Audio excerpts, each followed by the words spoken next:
All right, welcome back. What we'll do, we'll push on with the last part of the piece. We're about halfway through, so we'll listen for another 3 minutes.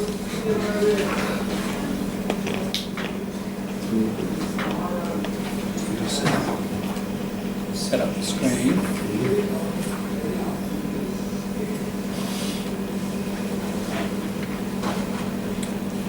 Okay.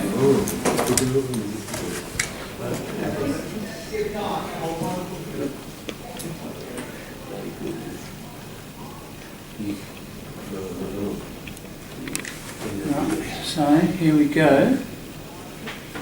So we're listening and watching for collocations, of course, but as I demonstrated, any other grammar, word inversion, just anything of interest. Ready? Assistant Commissioner Russell Barrett headed the audit that uncovered the scam. I suppose it was one of doubting what I was actually being told. So in my role over 30 years, I investigate a lot of different things, and you obviously then have to go back and test the evidence and work your way through it. He was sent out today to issue the mea culpa and a warning. Today is a day where we've drawn the line in the sand, in my name. We've gone out and told our members last night and again today that this behaviour will not be tolerated. How did people not understand that yesterday, though? That I'm not sure. But he's still struggling to explain what went wrong. I don't know why this happened. That's part of what I need to understand moving forward and where our investigation moves to next. The police union's certain pressure is to blame. It's not criminal, it's not misconduct. What it is, it's statistical fudging at best. And that's not right. We would much prefer our members were honest and truthful, because then the truth would come out. And the truth is that at the moment our members have unrealistic targets in an under-resourced environment. We don't expect them to falsify their outcomes or their PBTs whilst they're trying to achieve the measures we set for them. So this is the car that's after our collision. As you can see, there's not much of it left. Nicole Smith was 18 when she survived the alcohol-fuelled car crash that killed her friend Vicky Stein. I mean, I think of her with a lot of joy as well. She's actually a really beautiful person, and the earth is a poorer place without her. Yeah. Sorry. Yeah, I actually miss her incredibly. Yeah. She's put her trust in Victoria Police in the decades since to keep her and her loved ones safe. I'm incredibly disappointed. I'd like to think that Victoria Police are watching out for us. I'd like to trust that they're actively working towards reducing the road toll and taking drink drivers off the road. The obvious question now is, if it's so widespread in Victoria, do other states have the same problem? I would expect that that's a question being asked broadly. Right around the country? I can't speak for them, but I would expect it. If it was happening in another state, I would be asking the question here in Victoria. 730 has contacted police around the country. For the most part, they're scrambling to check their own data. WA and the Northern Territory have announced fresh audits.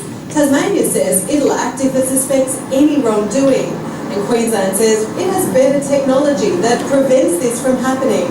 The other states didn't respond to our questions. Victoria Police has begun weeding out those responsible. Perhaps they have made a mistake, and some of them made it a few times and continually. There's no question about that, and it's widespread. But it's a point in time to check and reflect on why they are members of Victoria Police. When you say made a mistake, though, that's a very deliberate decision they've made. That's not a mistake. Maybe my use of the word mistake isn't meant to soften it. This is very, very poor behaviour. We're embarrassed. We need to address it. Nicole Smith can't help but wonder how many drink drivers police have missed, and how many others may have lost friends like Vicky. I think of her every milestone that I pass. I think that she should be here celebrating the same milestones, like when I got married or when we had children. We were the same age and we were inseparable, and she was really robbed.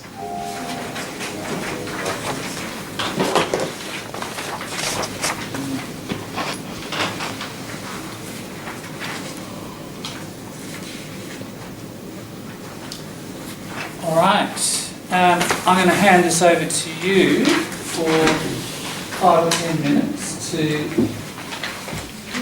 just see if you and your mates at the table got the same structures. What did you find interesting in there in terms of collocations that, you know, especially what you're looking for ultimately is stuff that you could use, isn't it? That's the whole point of this, collecting interesting structures that you're trying to get into your language, your English.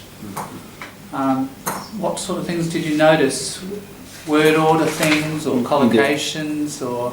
So just talk about it between yourselves for 5 or 10 and then we'll come together and discuss it as a class. So Sky, just have a chat between yourselves about that. I'll just mute the mic. Yeah, process, yeah.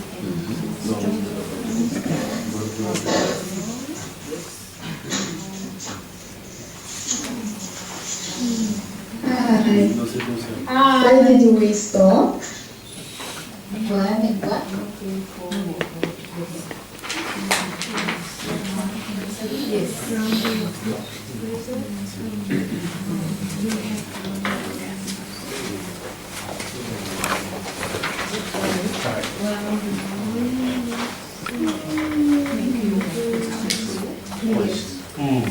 Since long ago, I've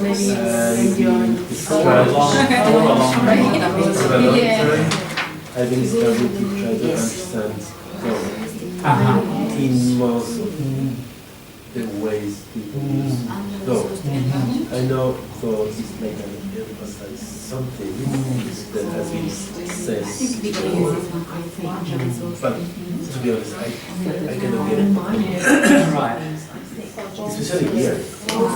Yes, it's all there, isn't it? And I agree. How do you get this from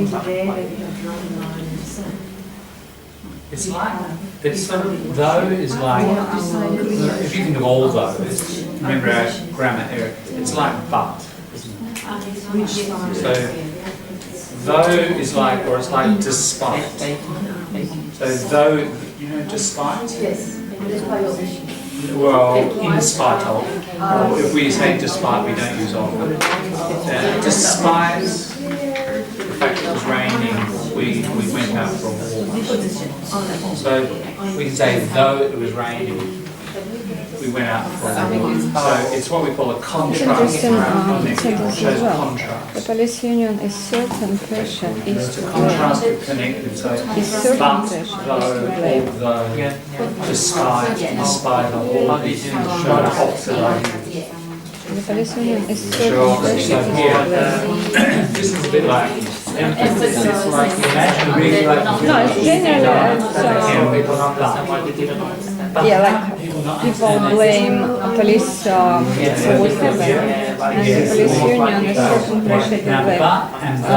Yeah, because like police station which did it and police union which did all this in Victoria. Police union She's a in great Victoria, singer, like, all but a police terrible piano player. is to blame. Like, So this is the union is like the syndicate. yeah, it's like And police station, but it's little one No, branch. she's a But great police singer. union is She's like a terrible sort of piano big union and police we- police stations or we can everywhere. put it at the end. This is like main She's a great place singer. of police. And She's a yeah, terrible it's not piano a local player, police, though. like suburban police can put it at the end that like people that. blame. They're like all It's like a police bar, and it's unions. performing differently, and you can put it at the end like a A certain pressure is to blame. She's a great piano, she's a great singer, Interesting, yeah. full stop. But we She's a can't use terrible piano player. Our because it's sort of high level of English. Too complicated, yeah. to use. Yes, so she's a great piano player, full stop or a semicolon. So she's a great singer, full stop. She's a terrible piano player, comma, though. Yeah, generally, you could leave the comma off because it's a short sentence. Yeah, but generally you put a comma in though. And here, really the writer, the transcriber, should have put a comma. How did people understand that yesterday? There's a little pause. This is an interesting So, last yeah, basically, it's like a butt. You imagine the butt what there. it is, it's statistical fudging at best, and that is not right. It's not right. Not clear what he wants to say. Oh yeah, like a tag. Yeah, like a tag. At best, No, yeah. No, it's not, it doesn't really perform like that. So the thing was that No. That's what, those things are called tags. You know tag? That thing? Yeah. So it's a little extra bit on the end. That asks people for confirmation, doesn't it? They ask for a ring. You say, oh, it's good weather, isn't it? The other go, yeah. We like each other, don't we? Yes. You know. It's but this is not asking for any interaction.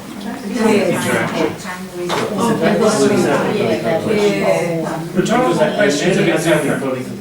Yeah, rhetorical question is where you say, the posters there, like, when will women ever achieve equality? You know, and I'm not really asking the question to get your answer. I'm using it, I know already, and I'm using it as an emotional technique to just make, to get my audience to think about it deeply, yeah. So it's not a real question. It's when you write or say a question, but you're not really asking. You've got the answer and you're using it as a literary or emotional technique to hook the attention of the listener or the reader. That's a rhetorical question. And I'm sure it performs the same in Spanish as it does. And you use those questions here to kind of get people involved.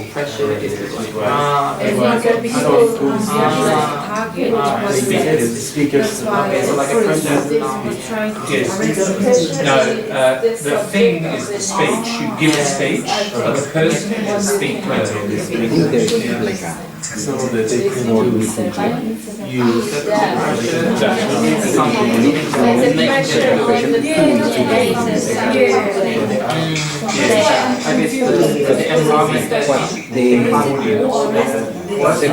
Association is saying is that what they did is not criminal. And what they did is not misconduct, which are criminal and are misconduct. But what it is legal. So he thinks that this policy Yes, I have a question. Yes.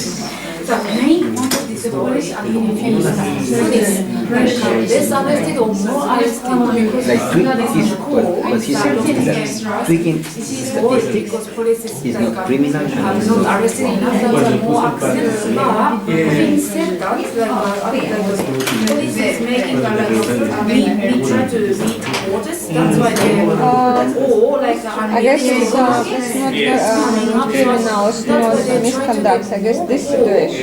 I It's agree. not statistical facts. I guess it's a different. It's not confusing for me as well. criminal. Meaning it's this situation which happened with It's about the falsification. total meaning of the story. It's like, It's not criminal. It's like they found no more one knows why it's they happened. falsified And they data. still think it's I not. mean, quotas, that It's suggests not they're getting criminal more because than really we happened. didn't. Policemen But didn't Nicole says, like yeah, make money. yeah, I think what she's saying is, Criminal way. They it's didn't buy. a pity we're not I don't know trusting for buy. They do it like they can measure Getting that more. they make. I mean, obviously, Yeah, the and community find don't more know people how to use this think machine. that They do. All machines probably work in.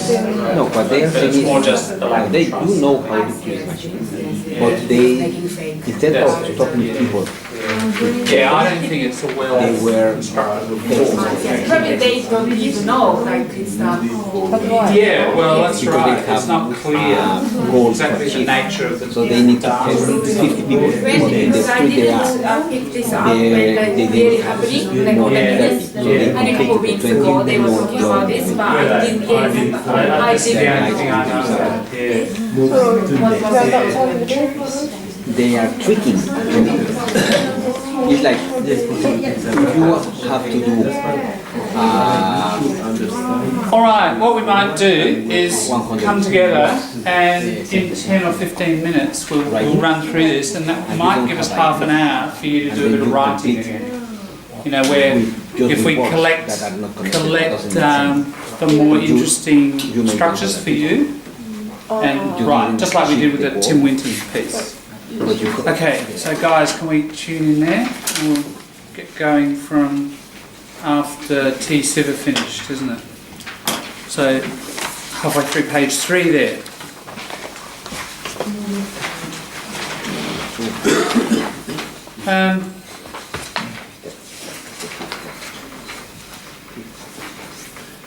All right, Russell Barrett. Test the evidence, obviously. I think you know that one. You work your way through evidence. So you've got a lot of stuff you have to work your way through it. Can you see that? Russell Barrett in the middle of page 3 there.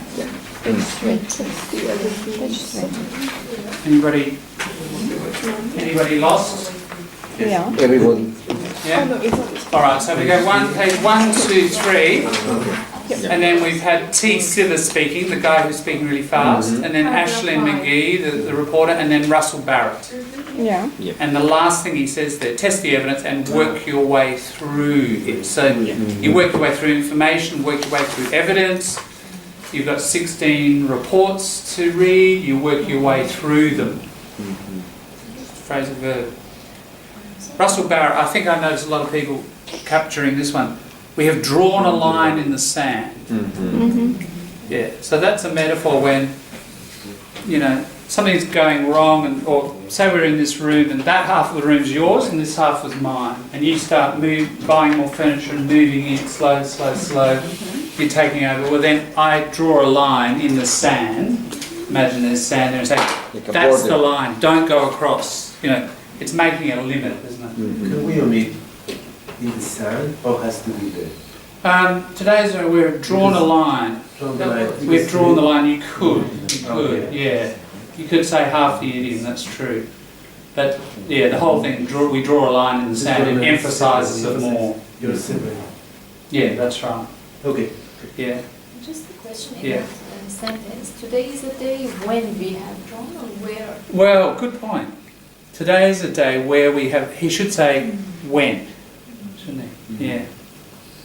Well, But isn't it like the action? Where we draw the... I see, where we... Action. Yeah, but it's still a day, and really that where refers to the day. It should be when we have, and we've done this thing.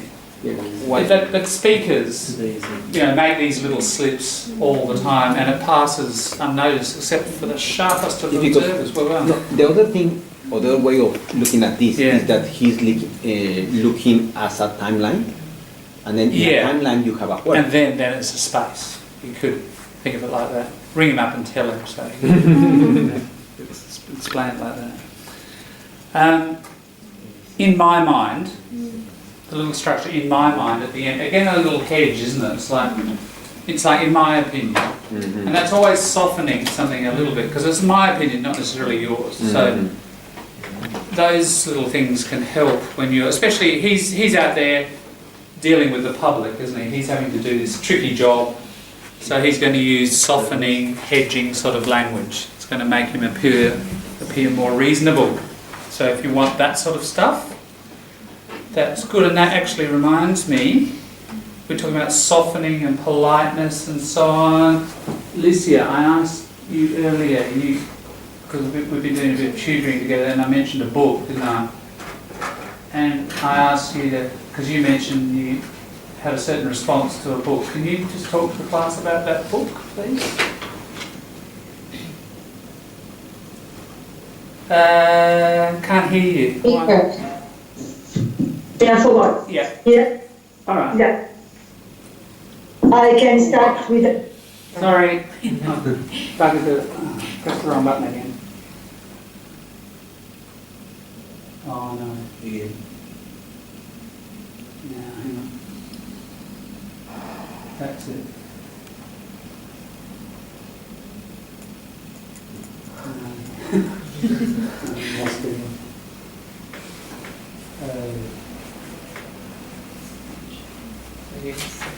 It's HDMI 2, it's that one. So,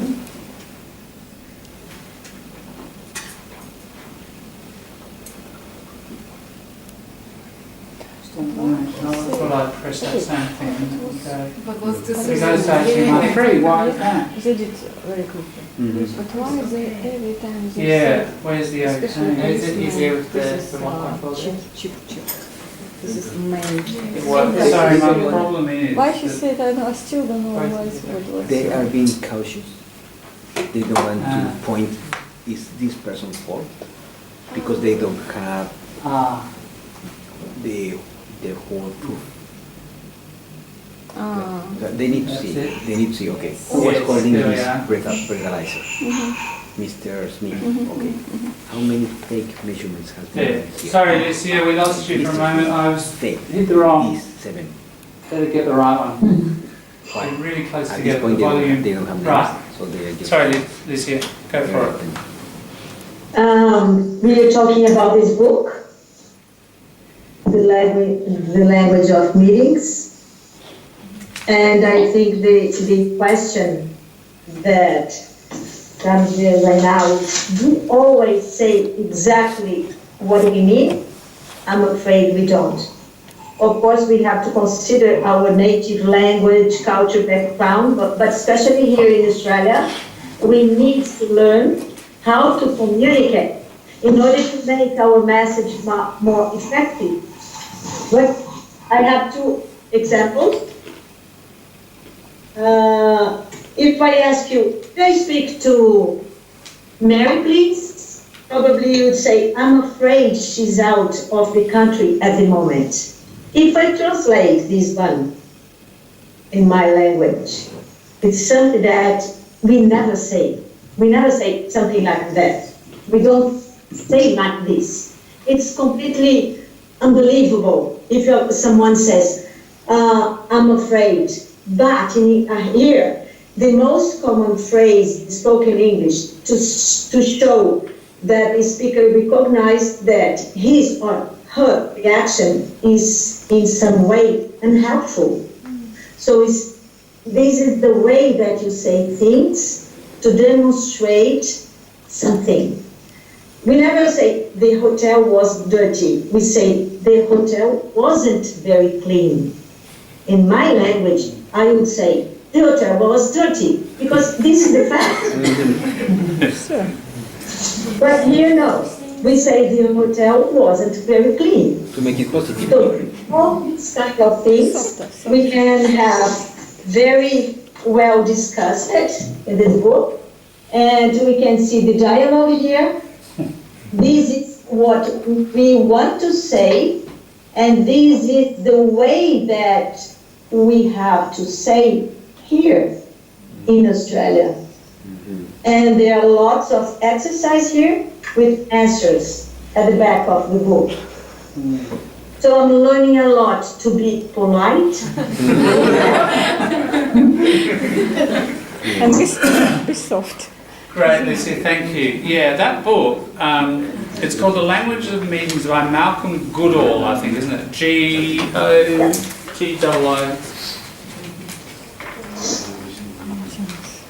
Malcolm, I think it is. Yeah, I used it for many years. in TAFE. G-A-L-E. Goodale. Malcolm. Oh, got it there? Goodale. Yeah. Goodale. Oh, thank you. Goodale. Goodale. Thanks, Lucia. Yeah, it's a British book, not Australian, but most of it's the same. I would say perhaps there's a slightly more formal taste to it than in Australia. But if you learn all that and then you just modify it, you'll soon get the feel for what is a little bit too formal. But yeah, many structures in it that will. It's about meeting, but the first chapter is really good because it goes through about 8 or 9 of those tricks that soften things and make them more polite. For example, the interesting one that you picked up on that second example, Lucia, instead of saying it's dirty, instead of saying the negative, you say it's not, and then the positive adjective. It'll convey the same idea, but it's a much softer thing to say. And yeah, we do that a lot in English. There's a lot of softening. You can be very direct and say just the negative, but you know, Hurts. It hurts. And yeah, that interesting statement, I'm afraid, it's really, when you think about it, it's pretty weird, isn't it? Why do you say that? But we do. So you're going to have to learn, you probably know that one already. But the interesting thing in that first chapter is not so much the words, it's the grammar structures, like a not and then positive adjective. And it goes through several of those grammatical structures to be polite. So it's not just learning vocabulary or collocations, it's this grammar. And then after that, the book's about suggesting, disagreeing, concession, like admitting that part of your argument is not correct, etc., etc. A whole arranging, organising, and the way how to do that in a very cooperative and soft kind of way. So it's got that title, but I reckon it's actually the language of much broader, the language of interaction generally, social interaction and politeness. You know, I used to use the book more for that than just for in meetings. It's much broader than just what happens in a meeting. I think it's quite an essential text. Yeah, so get hold of that where you can. I've never seen it in Oxfam, unfortunately. Yeah, the cheap bookshop here. If you do want it, you probably have to get it online. Thanks, Alicia, for that. Yeah. So yeah, we see this is sort of example of a bit of softening there, don't we? In my mind. Notice the next thing he says is quite strong. This behaviour will not be tolerated. You know, I mean, he's trying to say to the public, look, we're being very strict on our members. So that's quite strict. And further down, he says an interesting bit of word order. That I'm not sure. I don't know if you picked that up. Did you pick that up? Good, some nods. That's good, careful observation there. Instead of I'm not sure of that, he says that I'm not sure. Just emphasising. By putting it up front, you're kind of emphasising it. He's struggling to explain. You struggle to something or other. What went wrong? I think you know that one. Russell Barrett. That's part of what I need to understand. Moving forward means like from now on. Personally, just me, in my mind, I hate that phrase. It's just awful. Why? It's a weasel word. It got invented a lot. It's corporate America. You know, it's Apple, IBM, and everybody else. There's a certain part of English that is created by those people, and it spreads through the corporate world. It's very corporate language. And we have all these structures already in the language to say something like, from now on. We used to say that all the time. That's died, and people say, moving forward. And what is moving forward? People said it because, you know, with your corporate suit, and you're trying to project yourself as this sort of innovative, you know, innovation, of course. And, you know, you're moving forward. It's got this dynamic sort of future, looking to the future sort of feel. And corporations and management in particular create this language. That the point of a weasel word is it pretends, the speaker tries to create and pretend that they're better than they really are. So it's a dishonest sort of phrase. And there are dozens and dozens and dozens of these, and if you're in diploma with me, I've mentioned them, and you know, a famous Australian public intellectual, Don Watson, actually, if you look him up and you look up weasel words, he's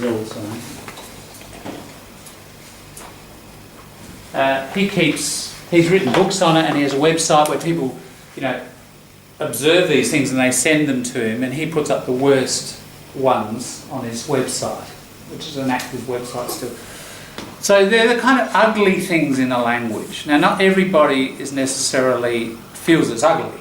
Obviously, this guy doesn't. He just uses it. Depends on your sensitivity to language. I mean, what we're trying to do here is get you real sensitive to it. And part of getting sensitive to a language, any language, is what's beautiful about it, you know, but what's ugly too. or at least what a lot of people consider ugly. And there is an ugliness about, you know, dishonesty. I don't know if that makes sense, but I hope it does. If it's not, if it doesn't make sense yet, do explore it, look it up, and look him up and explore, and I think you'll get the idea. The weasel is an animal that is like sneaky, and and the other thing what a weasel does, the reason it's a weasel is that the weasel creeps into a bird's nest, bites an egg, sucks out the inside of an egg, and there's this empty egg, but the bird doesn't know and goes and sits on the egg again, right? So it's this dishonest, tricking animal. So we say and the word is alliterative as well, the weasel word. So you may have a term for the same thing, no doubt, in your native language as well. Just can you Yes. In this two sentence is a combination of present and future. Yeah. What and the sentence happens in present and where in the future. That's part of what I need to understand, from now on or moving forward, and this is part of what I need to understand and where our investigation moves to, where it moves to next. Yeah, so I think that's probably how you use it. It's like, and where our investigation will move to next. But you can use the present for the future sometimes, can't you? So that's really a bit of future structure. Yes. Yeah. Seventeen? Well, it's sort of the same thing, same sentence. Could you please read that again, because just to know where you put the Okay, pause. so I don't know why this happened. That's part of what I need to understand moving forward and where our investigation moves to next. So the pause is between After me forward. and to. That's part of what I need to understand moving forward. I'd say there's a little bit of a pause after understand. Then there's your time adverb moving forward, and then there's a bit of a pause and where our investigation moves to next. That's how to break up. Yeah. The next thing, when some responsibility, something or other is to blame. So that's like saying, okay, can I ask you, is that part of your active, is that the way you would say that? Or would you say, that's the police union's fault? That's a more common structure, isn't it? That's somebody's fault. And I'm sure you've got control of that. But here, somebody, police union, is to blame. And you need, I am to blame, she is to blame. You remove yourself from the action? It is a bit more, it's a bit more objective than saying it's someone's fault. Oh, they're to blame. It's still pretty negative. But you notice you've got to have the is to. You can't say, you've got to have that structure. Somebody is to blame. Last line, it's statistical fudging.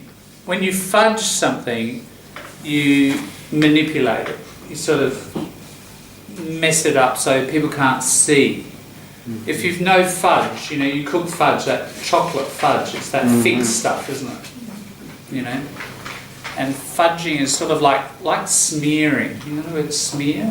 I showed you the other day when you rub something. Yeah. Make it blurry. Yeah. So when you fudge statistics, you kind of mess them up so that no one can really see inside, see the truth. Notice the at best. So at best it is this. At worst it is a criminal fraudulent act, isn't it? So when you say something, look, at the best way we can describe this is you just say at best da da da da da. Does that make sense, that at best?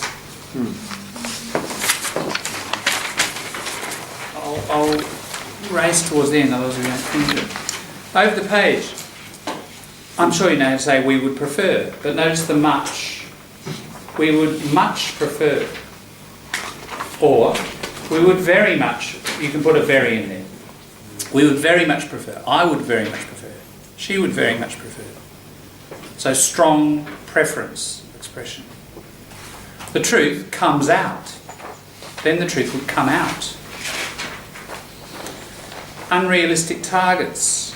Under-resourced environment. An environment that doesn't get enough funding or resources. That might be your workplace. Under-resourced environment. Russell Barrett. Falsifying outcomes. The measures we set. So we're trying to achieve the measures. This is like the objectives, aren't they? The goals. Notice a little tiny thing there. Look at what he says. He says, whilst they're trying to achieve. He could have said while. He says whilst. It does exist in the language. It's less common. Why do you think he says that? To emphasize? It's sort of, but it's more, remember he's a policeman. Formal. Whilst, it's older Shakespearean, if you go and read a lot of Shakespeare, it's got more sts on the end. It's the old Germanic structure. And like any language, when it gets more formal, it often has older structures, older forms in it. So that's a little bit. So if you write in your letter, whilst our company agrees with your policy, it has this formal feel. So if you just collect these little formal forms of some words, you'll get this formal flavour to your writing. And he's doing it in speech. Okay, and now about the road accident. Nicole Smith was 18 when she survived the alcohol-fuelled, see that compound adjective happening there. You can have a drug-fuelled or an alcohol-fuelled car crash. So clearly the metaphor is it was like full of alcohol, the person. When Nicole speaks, interesting, she has what we call quite a lot of fillers. Fillers are little words that don't really mean anything. But so I mean, I think of her, I mean, it doesn't mean anything, does it? It's just, but you know, she's talking about a very emotional thing and you don't want to be silent necessarily. It's just a way of filling the silence. It's got a number of functions. So let's just stay with the fillers. A bit further down she says, yep, sorry, yeah. This is when she's quite upset. Right? So yep, yeah, I mean, these things, as I say, they're kind of empty. But what are they there for? All language serves a purpose. In this case, it covers her emotional upset. But for you, fillers are great because if you learn them, I mean, you buy a little bit of time, don't you? You buy half a second or a second, and in that time you can think of exactly the right word you want, or the collocation, or get the grammar right, or do whatever. So it's good to learn a little bit. Start, if you haven't noticed already, start collecting fillers. And don't just use one all the time. I mean, people will notice it. You know, have about a dozen of them, and you rotate around those ones, and you have them all about equal. And then you can just, when you find, oh, I can't get that word, I'm not sure about that grammar, is it this tense or is it that? You just say, I mean, or yeah, da da da. You just fill with that, with your mouth, while your brain does the work, and then you get the right thing, hopefully, drop it in, and your speaker won't notice it. You'll be just like a native using the fillers, right? So in other words, you create an impression of fluency, just speaking like a native, but you've created these little breaks for yourself, where you create half a second, where you can do your grammar work or your vocab searching or whatever. So from now on, we'll keep our eye out on our ears for fillers, you know, and collect them just like you collect other things, because they've got a function. And most people use them in some form or another. Here's a little idiom. The earth is a poorer place without her. Usually the world is a poorer place without someone. But she says the earth here, same meaning. It's you could say the planet, you know, if you wanted to be a little bit creative and emphasise, you could change the idiom a little bit. So there's an idiom. She put her trust in. So you put your trust in someone, the Victoria Police. Notice the time structure. In the decade since. Interesting way to say it. She also says she's disappointed. interestingly. Victoria Police are watching out for us. In other words, looking after, when you watch out for somebody. Actively working towards, and then look at the structure. So I would like to trust that they are actively working towards reducing, actively working towards making the roads safer, actively working towards preventing road accidents. So you've got this structure of, you've got a gerund there, haven't you? You work towards, there's your preposition, you're going to follow it with a noun, you've got a gerund. Road toll. A toll is like damage. So when people killed, number of people killed, toll. Probably from the old days, a toll is the sound of a bell ringing, the toll of a bell. So every death, the ring of a bell. So you have a toll, the toll was 83 in the plane crash. So like, there's a ring of the bell for every life. But how about road toll as we pay something? Yeah, true. Toll there means a tax. Different meaning. Yeah. Yeah. And I'm not sure if it's related. I have to look up the origin of that. The same It's thing. taking life. Both of them road toll. Yeah. Yeah, that's right. It's spelt the same way. It's going to be the context that will tell you which one it is. Maybe the same idea. In one sense, they are taking money, and these are taking lives. Yeah, yeah. It's both a loss, isn't it? The obvious question now, good structure, for something you really want to emphasise to people. Russell Barrett, I would expect, so again, hedging, you're not certain, but I would expect, da-da-da. And a nice one, the next one, I can't speak for them. So if you ever, especially if you have to represent a group of people, you have to be careful with what you say politically, legally. I can't speak for them. But another bit of hedging, I would expect, see how careful he's being with his language here. He's feeling a bit under pressure.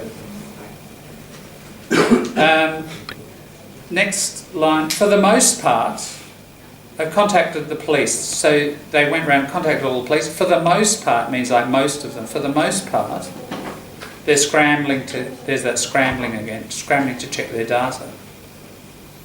Further down, Tasmania says it will act if it suspects any wrongdoing. Wrongdoing, compound.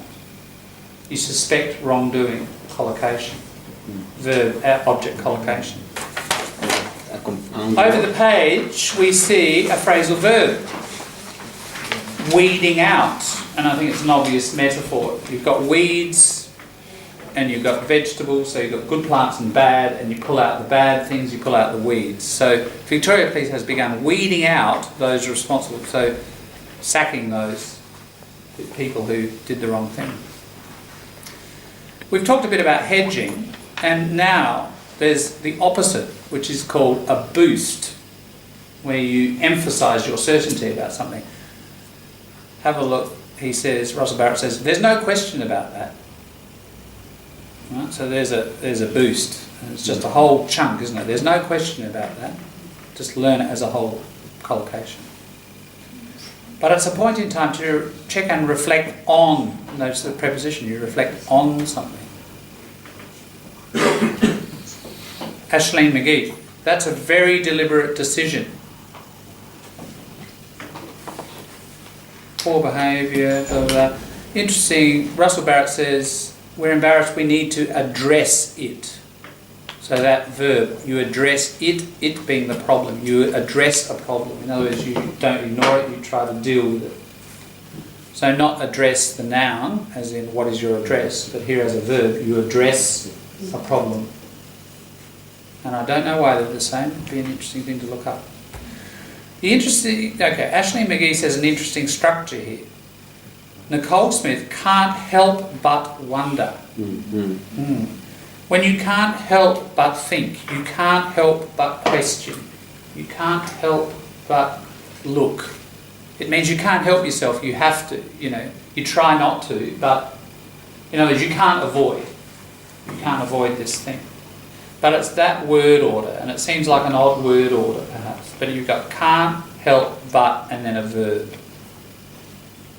So she can't help but wonder how many drink drivers police have missed.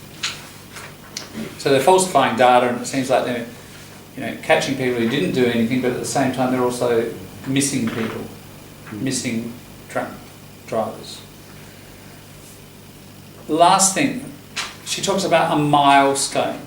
The milestone in the old days, it's actual stone outside a city, and it says, London 12 miles. And that marks your journey, doesn't it? So we have in life, as a metaphors, we have certain key moments that mark our life. These what we call them milestones. Notice, what do you do with a milestone? You pass it. I think of every milestone that I pass, so these big things like getting married and so on. And you celebrate milestones as well. Towards the end, right last line, we were inseparable. That's what you say about friends or family, people close. Very, very close. You can't separate people. We are inseparable. Is how you pronounce it too, inseparable. So, yeah, look, there's quite a lot going on in that. I trust you picked up a lot of that in your group, in your own observation. The question now, of course, is there's dozens of little things in there. Can't practice it all, but in the last 10 minutes, out of all of that, ask ourselves this question: what don't I use actively? What do I want? And what's most useful? Because it's very transferable. I could use it in lots of different situations. Or, I really need to learn to speak politely to the public like this guy is doing, and I need more hedging and those little tricks. Is it that public relations language I need, or those collocations, or what is it for you? It's a very individual thing. Just have a look now for 3 or 4 minutes through that piece, put a big circle or highlight those things that you'd like to. Again, we're going to do the same thing we did with the Tim Winton. We're doing it much faster now, of course, because we've got these techniques figured out. So, what collocations, interesting bits of grammar there, idioms, phrasal verbs, some of these things we've covered are very useful to you. You'd like to practice them. Just identify them and have a look through your piece for a few minutes. Maybe 1 or 2 a page, so that you've got about 7 or 8 maybe. Yeah. Since and since. It's the same as since. It's an interesting thing, isn't it? Why is it like that? It's from that day. I think the and. I reckon that and's a mistake. I don't think that doesn't make sense with that and in there. Cross it out. If they do say it's wrong, it's some sort of better it out. Does that make it less confusing?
All right, in our last 3 minutes or so, just take one or two of those and tell the people at your table which ones have you decided for you you're gonna actively practice. You're going to write these into a little summary of this piece over the next week. Send it to me again.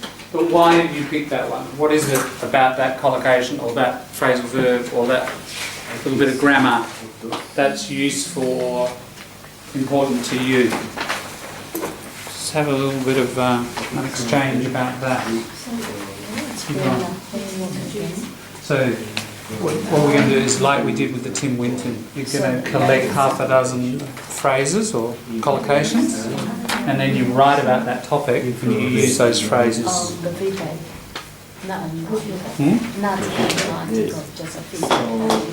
Just a summary, or it could be your impressions or reflections on it. It doesn't really matter. Just the point is to practice using those structures, but talk about that topic. Yeah. So you don't have to summarise the whole thing. It could be just one part of it. Your thoughts on it.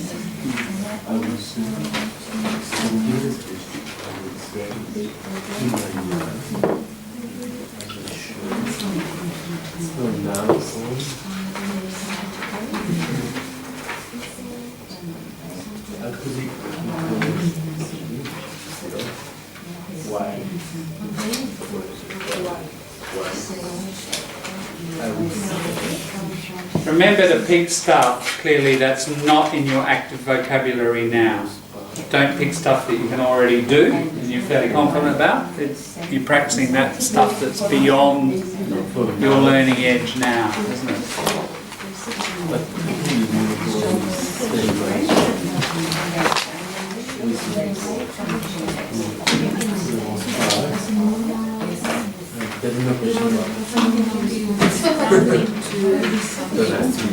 Once I am after, I understand after, where I need to meet workers, and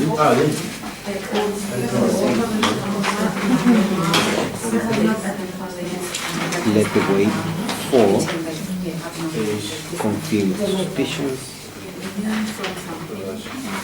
I need to test the evidence, and I'm not sure of what I will find. To avoid statistical forgery.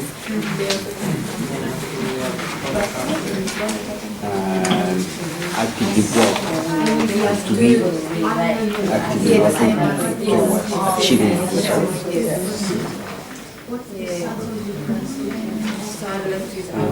Reflecting on the data and addressing the issues.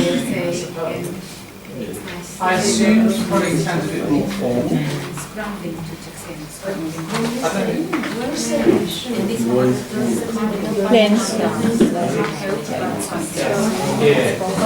I assume. So you will use these expressions in your summary? Yes, not in my summary. If I haven't read a summary. But what I'm saying is that looking forward. Moving forward, looking forward. Moving forward. Looking forward to my research.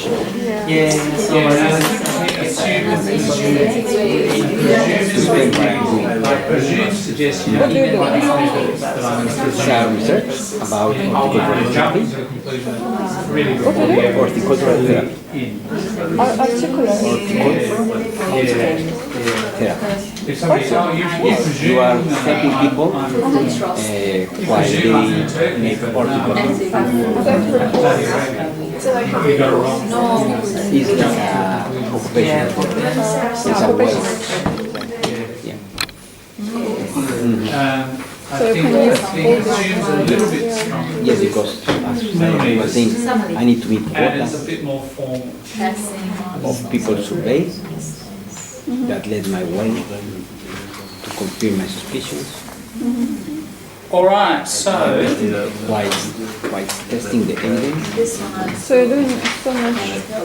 Right. let's just get the task clear.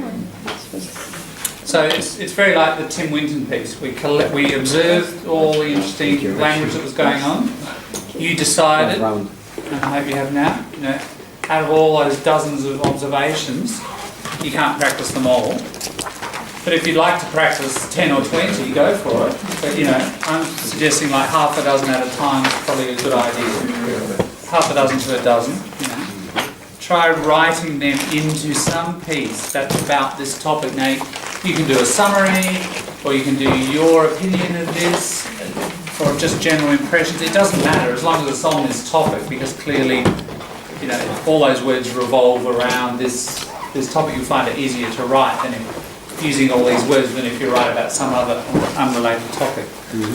So your impressions, your thoughts, your opinions, whatever, summary of this piece, using the structures that you've decided are useful to you, that you currently don't speak or write, but so they're beyond your learning edge.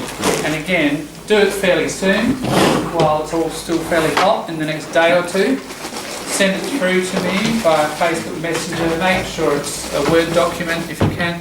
Good idea to double space it.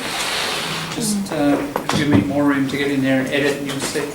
And I'll either send it back to you or print them off and give them back, and we'll have another discussion about what emerges from the writing, like we did with the common errors and so on. All right? But the key is to get these happening actively in your writing. Yeah. So we're now moving a bit quicker. We pretty much did this in one session plus a little bit last week. But so we're getting a text. We're collecting. Observing, collecting, writing, and I think we can keep doing this. Now, next week I want to move to a different genre. So we've gone from fiction to a little bit of non-fiction reporting, which is auditory. First one was written, wasn't it? This one's listening. The next one I'd like to go to is a little bit of a play script. So we look at slang and interesting grammar and vocabulary and stuff that's happening in pure conversation. And this is what I think you need to do, is you need to get a fully what I call three-dimensional English. Just don't stay with the same non-fiction writing all the time. You need to move your observation around. Conversations, purely listening to TV reports, possibly with some help with the transcript. Sometimes pure text, like a bit of fiction. Maybe we'll then later we'll move to some more workplace-based sort of thing, like a report. I want to move around the different genres and practice a lot of what we've been doing, just applying it to lots of areas. And so over time you just build that up and it becomes a habit and you do it yourself. That's where we're going. All right, bon voyage. See you next week.